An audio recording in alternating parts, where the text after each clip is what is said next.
Dear student, good evening. आज का जो हमारा टॉपिक है वो है साइक्लोहेक्सेन के संरूपण।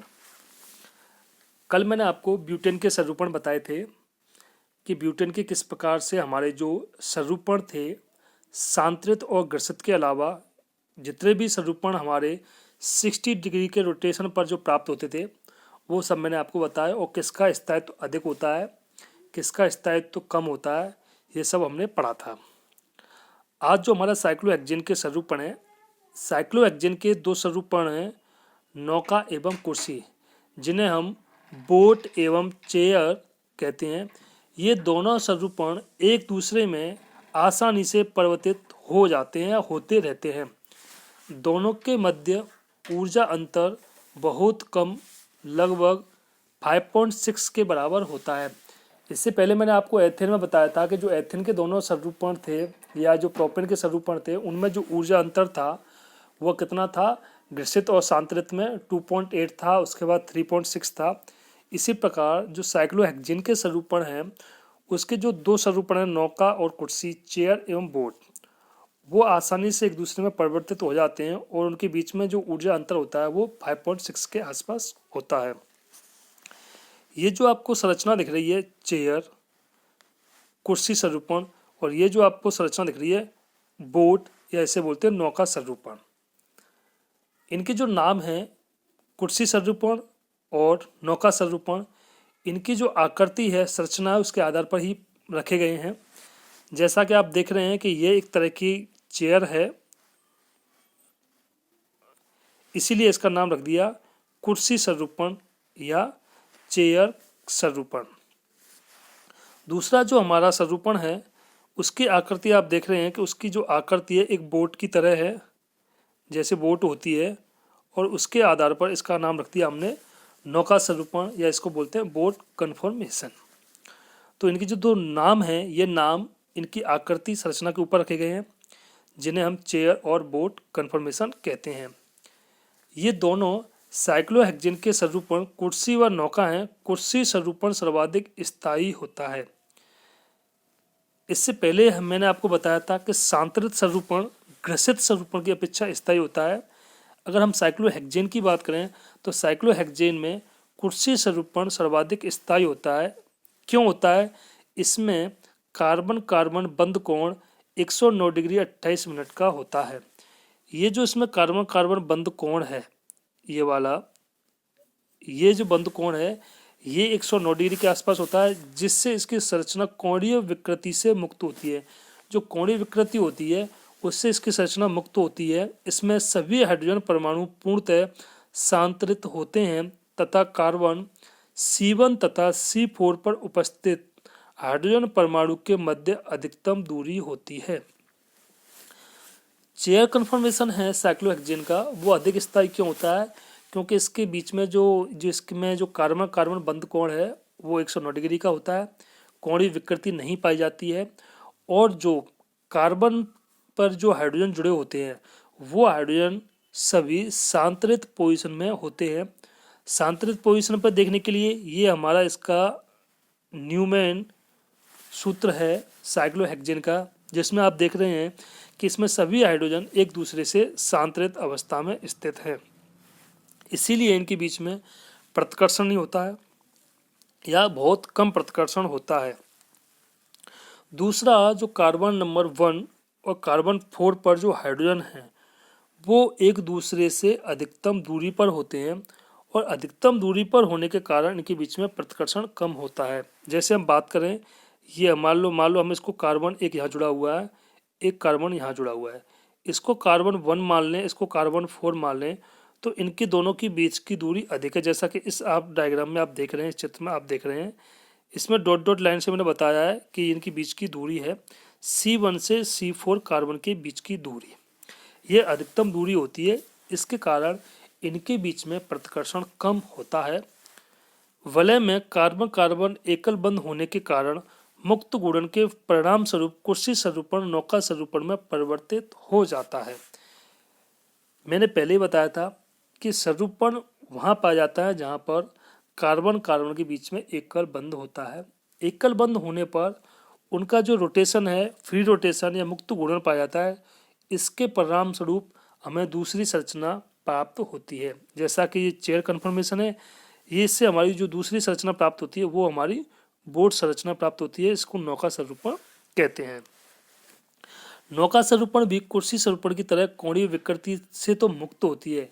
कोणीय विकृति से मुक्ति, इसमें भी जो बॉन्ड एंगल है वो 109 डिग्री होता है, लेकिन यहाँ मरोड़ी विकृति टोरिजिनल स्टोन से मुक्त नहीं होती है, वो इसके अंदर पाया जाता है। वो भी आपकी समझ में आ जाएगा क्या होता है। इसमें 4 कार्बन परमाणु C2, C3, C5, C6 के हाइड्रोजन ग्रसित हाइड्रोजन होते हैं, वह C1 और C4 पर 2 हाइड्रोजन परमाणु भी पास होते हैं। जो हमारी बोट कन्फर्मेशन है या जिसे हम नौका संरूपण कहते हैं, उसका जो हमारा न्यूमेन है वो न्यूमेन इस तरह से प्राप्त होता है। आप देख रहे हैं ये ऊपर वाला जो सांतरित पोजीशन में थे हाइड्रोजन, इस नौका संरूपण में जो हाइड्रोजन है वो सभी ग्रसित पोजीशन पर स्थित है। ग्रसित का मतलब एक कार्बन का हाइड्रोजन ठीक दूसरे कार्बन के हाइड्रोजन के सामने है, ये भी सामने है, ये दोनों में CH2 समूह भी सामने है, ये हाइड्रोजन भी सामने है, ये हाइड्रोजन भी सामने है। आमने सामने होने पर इनके मध्य प्रतिकर्षण अधिक होता है।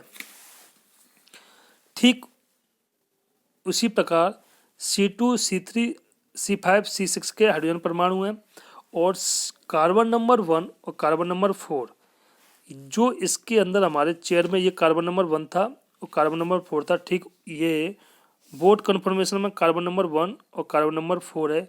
इसके जो हाइड्रोजन परमाणु हैं वो एक दूसरे के पास होते हैं।